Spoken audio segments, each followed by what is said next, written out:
آپ کو جب سمجھ جاتا ہے تو سمجھیے کہ وہ قابل مخاطب ہے جو اپنے مخاطب کو سمجھ کر کلام کرتا ہے۔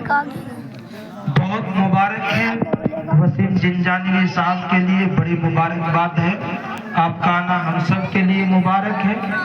اور ایسے ہی چونکہ آج ہر سال ایک وسیم قریشی صاحب جو ہمارے بہت عزیز محترم ہیں ان سے ملاقات ہوتی رہی، لیکن آج دوسرے وسیم جنجانی صاحب سے اللہ نے ملاقات کرائی، ہمارے لیے فضل کی بات ہے۔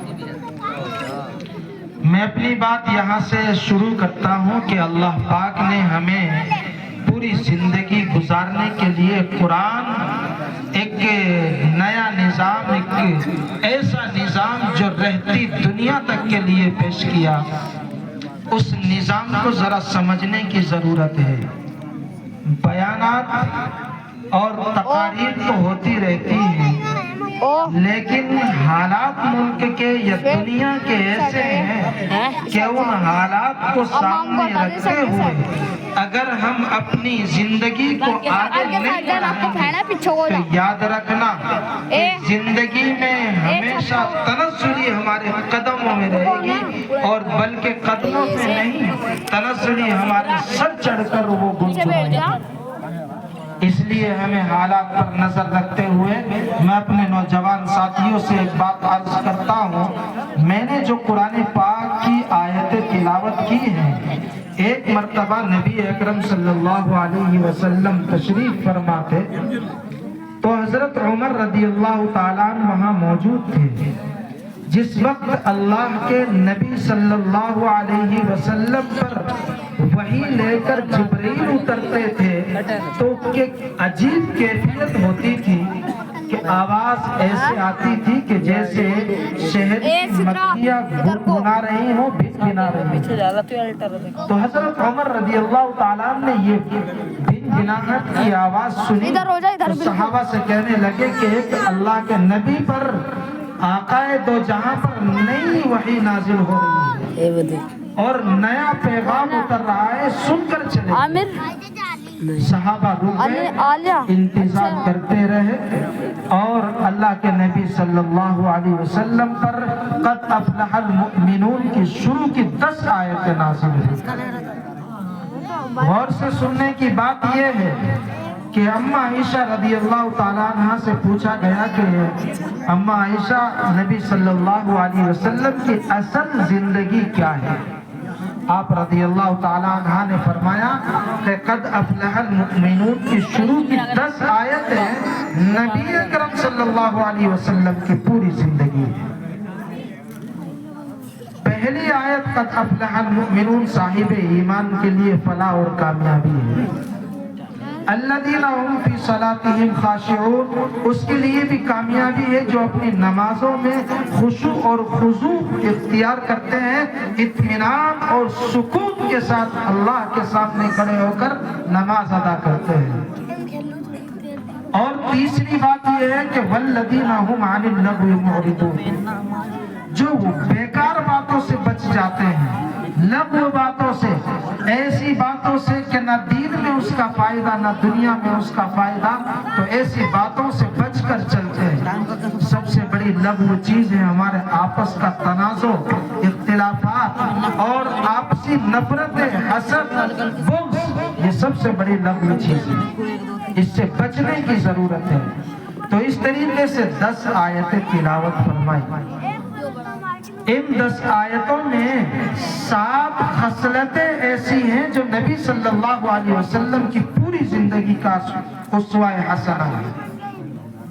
7 آیتیں، 7 خصلتیں، ان 7 خصلتوں میں اللہ تبارک و تعالیٰ نے ہر انسان کو حکم دیا کہ نبی کی ان 7 خصلتوں کے مطابق زندگی گزارے، اور یہ 7 خصلتیں علی ترتیب قرآن پاک میں اتری ہیں۔ والذین هم عن اللغو معرضون والذین هم للزکاة فاعلون۔ چوتھی چیز، جو اللہ کے حکم کے مطابق اپنی مال سے زکوٰۃ ادا کرتے رہتے ہیں۔ والذین هم للزکاة فاعلون والذین هم لفروجہم حافظون، پانچویں خصلت یہ ہے کہ جو اپنے شرمگاہوں کی حفاظت کرتے ہیں، یعنی اشارہ یہ ہے کہ وہ ہر طرح کے زنا سے، بدکاری سے اور بدتمیزی سے محفوظ رہتے ہیں۔ ان لوگوں کی طرف اشارہ کیا گیا ہے، زبان کی حفاظت کریں، اپنی آنکھوں کی حفاظت کریں، اپنے ہاتھوں کی حفاظت کریں، قدموں کی حفاظت کریں، اپنے قول و گفتار کی حفاظت کریں، اس لیے کہ جب تک انسان خاموش رہتا ہے تو اس کا عیب و ہنر چھپا رہتا ہے، جب وہ تکلم کرتا ہے تو اس کے اندر کا جتنا پانی اور علم اور تہذیب ہے وہ سب واضح ہو جاتی ہے۔ تا مرد سخن نغفت باشد، عیب و ہنرش نغفت باشد۔ جب تک انسان تکلم نہیں کرتا اس کا عیب و ہنر چھپا رہتا ہے، جب بات کرتا ہے تو اس کا عیب و ہنر کھل جاتا ہے۔ کتنا با ادب ہے، کتنا با اخلاق ہے، کتنا ذی علم ہے، کتنا بد زبان ہے، کتنا بد اخلاق ہے، بولنے کے بعد اس کا اندازہ لگ جاتا ہے۔ اور آگے چھٹی چیز اللہ کے نبی صلی اللہ علیہ وسلم پر جو اتری، جو نبی کی خصلت تھی، والذین هم لفروجہم حافظون الا علی ازواجہم او ما ملکت ایمانہم فانہم غیر ملومین۔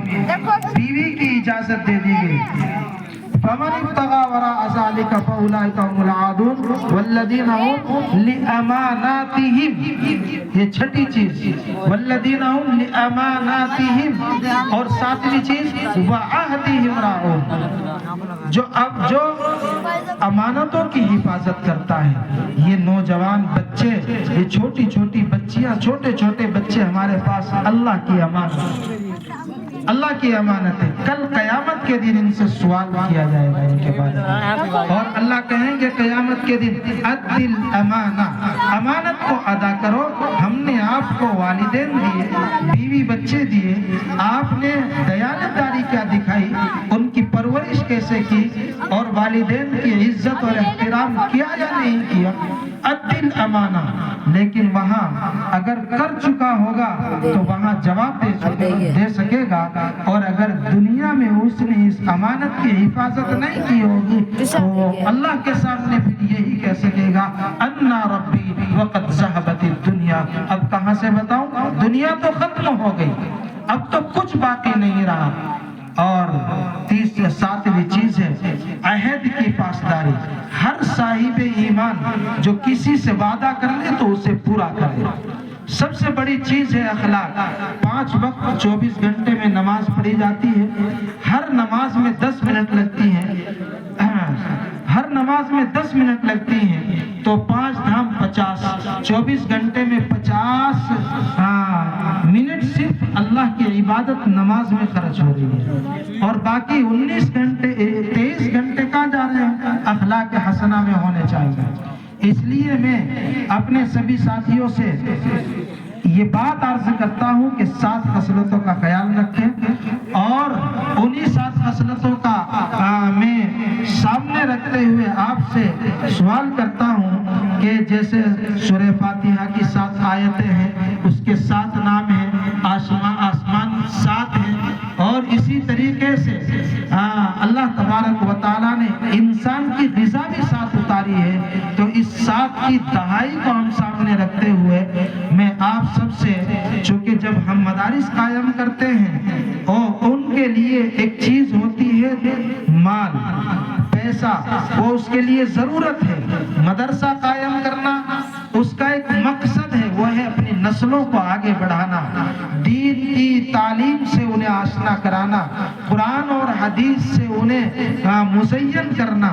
جب تک ہماری زندگی میں قرآن اور حدیث نہیں، زندگی کا کوئی فائدہ نہیں، یاد رکھیں۔ اس لیے میں مدرسے کی ضرورت کے لیے آپ کے سامنے 2 باتیں رکھ رہا ہوں کہ چونکہ مدرسے میں بہت سارے اخراجات بھی ہوتے ہیں، یہ ہماری نونہال نسل، ہم اگر ان کو کامیاب دیکھنا چاہتے ہیں تو ہمیں اپنے مدرسے کے لیے قربانی دینی ہوگی۔ ہاتھ اٹھا کر ہاتھ حاضری دیں انشاءاللہ، مدرسے کے لیے ہر اعتبار سے قربانی دیں گے انشاءاللہ۔ تو اللہ تبارک و تعالیٰ دیکھ رہے ہیں، میرا پروردگار آج ہمارے ہاتھوں کو اٹھتا ہوا دیکھ رہا ہے۔ ہم اپنے پروردگار سے بھیک مانگتے ہیں، سوال کرتے ہیں کہ اللہ آج اس مجلس میں جس نے ہاتھ اٹھایا ان کے ہاتھ اٹھانے کو قبول فرما۔ دوستوں میں زیادہ سوال نہیں آپ سے، چونکہ پورے سال کے اخراجات اسی پروگرام پر منحصر ہوتے ہیں، اس لیے ایک بچے کو اگر قرآن پاک مکمل کرانے کا خرچ بھی کسی نے دے دیا تو یہ اس کے لیے بہت بڑی دولت ہوتی ہے۔ جب تک وہ دنیا میں رہے گا قرآن پڑھتا رہے گا، ہر لفظ پر 10 نیکی اس کے کھاتے میں جاتی رہے گی۔ اسی کو کہتے ہیں صدقہ جاریہ۔ حضرت مفتی شفیع صاحب رحمۃ اللہ علیہ سے کسی نے معلوم کیا کہ صدقہ جاریہ کیا ہے۔ آپ نے فرمایا کہ کوئی کنواں کھود دینا جہاں سے ہر انسان اللہ کی مخلوق آئے پانی پیتی رہے، اور فرمایا کہ کوئی مدرسہ قائم کر دینا اور اللہ کے نیک بندے پیدا ہوتے رہیں، وہاں سے قرآن اور حدیث کا علم حاصل کرتے رہیں اور ہمیشہ تم کو اس کا ثواب ملتا رہے گا۔ تو یہ جواب بڑا خوبصورت تھا، لوگوں نے اس کی قدر کی، دنیا نے قدر کی ہے۔ اس کی قدر یہاں نہیں، اس کی قدر وہاں مصر کی یونیورسٹی میں بھی کی گئی ہے۔ وہاں اس قول کو ذکر کیا گیا اور اس قول کو اشعار میں کسی شاعر نے ذکر کیا ہے اور اسے معلق کیا ہے اور اسے پسند فرمایا ہے۔ اس لیے میں مدرسے کے لیے سوال کرتا ہوں کہ ایک حافظ قرآن بنانے کا خرچ پورے 3 سال کا تقریباً 50 سے 70 ہزار تک پہنچتا ہے۔ کوئی محفل میں ہاتھ اٹھا کر 50,000 روپے کا سوال ہے صرف، اور اس 50,000 روپے کا سوال بہت بڑا نہیں ہے، بہت چھوٹا سوال ہے۔ ایک قسط میں یا 2 قسط میں انسان ادا کرنا چاہے تو ادا کر سکتا ہے۔ اللہ کی ذات سے نکل کر آنے والا یہ پاک کلام ہے، اس پاک کلام کو اپنے نسلوں کے سینوں میں اتارنے کا خرچ ایک طالب علم کا مانگ رہا ہوں اللہ کی رضا کے لیے، اور تمام بھائیوں کی یہاں موجودگی میں ہم آپ سے وعدہ کرتے ہیں کہ جو اس طرح خرچ کرے گا کل قیامت کے دن انشاءاللہ اس کو پورا بدلہ عطا کیا جائے گا، اور یہاں اس دنیا میں وہ اپنی آنکھوں سے اس کی برکتوں کا نور دیکھے گا۔ تو کھڑا ہو جائے اس محفل میں، مجھے امید ہے کہ صرف چھوٹا سا سوال ہے 50,000 روپے کا، قرآن پاک اللہ کی ذات سے نکلا ہوا کلام جو نبیوں کے سردار محمد عربی صلی اللہ علیہ وسلم پر اترا، صرف اس قرآن پاک کو پڑھانے کا حافظ قرآن بنانے کے لیے ابھی شاعر وسیم صاحب جنجانوی یہاں قرآن پاک کے عنوان پر کتنا شاندار ایک مصرع یہاں پڑھ رہے تھے اور تڑپ کر وہ دعا کر رہے تھے کہ اللہ میرے بچوں کو حافظ قرآن بنا۔ حقیقت میں بہت بڑی دولت ہے۔ جس وقت حشر کا میدان ہوگا، وَمِن بَعْدُ إِذَا تُبْدَى صِرَاطٌ جَسْرُهُ مُدَّى، شاعر کہتا ہے کہ اس کے بعد ایک موت آنی ہے، اور جب موت آ جائے گی تو ہمارے لیے صراط جسرہ مدہ، ایک سیدھا راستہ بچھایا گیا ہے جسے صراط مستقیم، جسے پل صراط کا راستہ کہتے ہیں، اور اس پر ہمیں گزرنا ہے۔ وہ شخص بالکل آسانی سے ایسے گزر جائے گا جیسے شاندار کسی ہائی وے پر چل رہا ہو۔ صرف وہ شخص جو حافظ قرآن ہوگا یا حافظ قرآن کسی نے بنایا ہوگا، یہ اللہ تبارک و تعالیٰ کا وعدہ ہے۔ یہ کوئی حدیث پاک کے حوالے سے ہے، تو وہ جو قرآن پاک پڑھتا ہوگا اسے کہا جائے گا قرآن پاک پڑھتا جا اور چڑھتا جا اپنے درجات پر، آخری درجے پر چلا جا۔ 50,000 کا سوال ہے۔ ہمارے وسیم بھائی قریشی صاحب کہاں گئے؟ جالی ہے کیا؟